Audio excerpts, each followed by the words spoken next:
Tim penyusun. Saya Asma.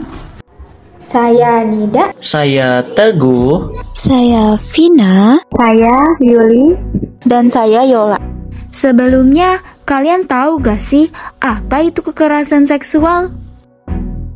Kekerasan seksual merupakan setiap bentuk perilaku yang memiliki muatan seksual yang dilakukan seseorang atau sejumlah orang, namun tidak disukai dan tidak diharapkan oleh orang yang menjadi sasaran, sehingga menimbulkan akibat negatif, seperti rasa trauma pada diri seseorang yang menjadi korban.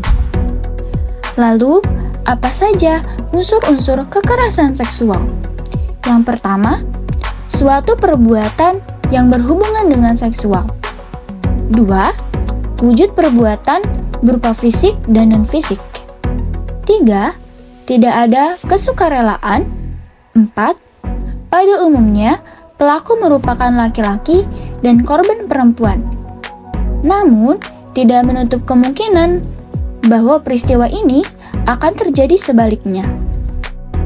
Apa saja bentuk kekerasan seksual yang kamu ketahui? Bentuk-bentuk kekerasan seksual. Yang pertama, sodomi. Sodomi merupakan bentuk kekerasan seksual yang disalurkan melalui anus korbannya. Hal ini sering terjadi pada anak-anak laki-laki, bahkan dari orang terdekat seperti guru sekolah, tukang kebun, atau orang yang tak dikenal sebelumnya. Tindakan ini dapat melukai psikologis anak sebagai korban. Yang kedua, pemerkosaan. Pemerkosaan merupakan bentuk kekerasan seksual meliputi penetrasi yang bersifat memaksa atau tanpa adanya persetujuan dari korban. Kekerasan seksual pemerkosaan dapat menimbulkan cedera fisik, psikis, hingga traumatik yang berkepanjangan pada anak. 3. Pencabulan. Pencabulan merupakan bentuk kekerasan seksual berupa tindakan tidak senonoh yang memiliki unsur seksual di dalamnya. Tindakan dapat berupa banyak hal, misalnya seperti menyentuh bagian intim anak maupun memaksa korban untuk melihat maupun menyentuh organ vital milik pelaku. Lalu, keempat, incest. Incest merupakan bentuk kekerasan seksual yang ditandai dengan pelaku yang masih memiliki hubungan darah dengan korban. Dengan kata lain, kekerasan seksual ini dilakukan oleh sesama anggota keluarga. Tindakan ini dapat meningkatkan resiko cacat lahir apabila terjadi kehamilan. Selanjutnya mengenai kasus kekerasan seksual di Indonesia.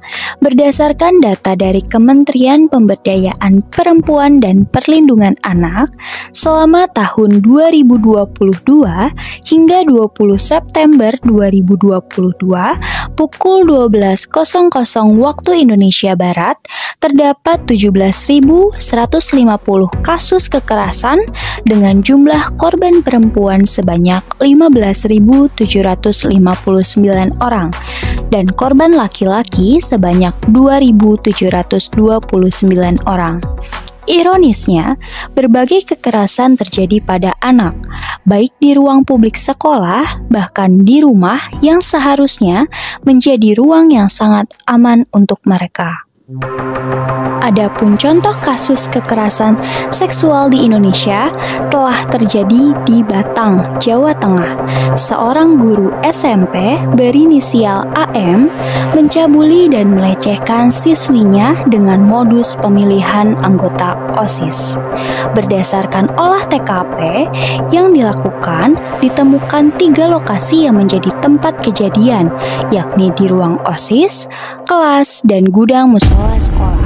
Saat ini sudah ada 10 siswi terduga korban dengan total hampir 35 siswi. Pihak kepolisian masih melakukan penyelidikan apa ada TKP dan korban lainnya. Apa saja dampak bagi korban kekerasan seksual? Dampak kekerasan seksual antara lain 1.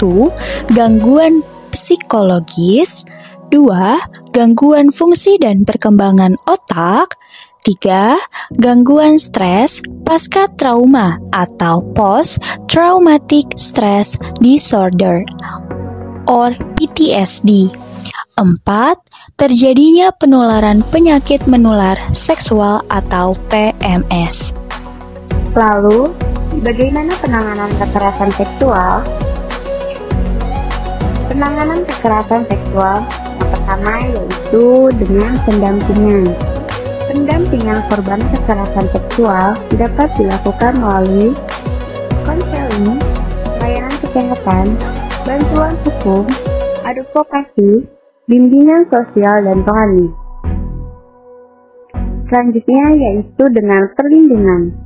Perlindungan korban kekerasan seksual dapat dilakukan dengan pemberian jaminan keberlanjutan pendidikan atau pekerjaan, penyediaan rumah aman, serta korban atau saksi bebas dari ancaman yang berkaitan dengan kesaksian yang diberikan.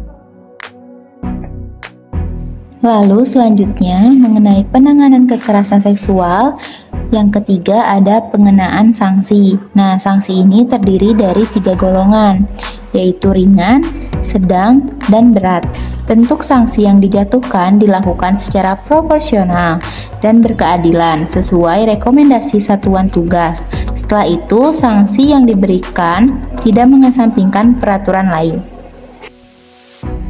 Nah, lalu penanganan kekerasan seksual yang terakhir yaitu pemulihan korban. Nah, pemulihan korban kekerasan seksual dapat dilakukan dengan melibatkan psikolog, tenaga medis, pemuka agama, dan organisasi pendamping korban.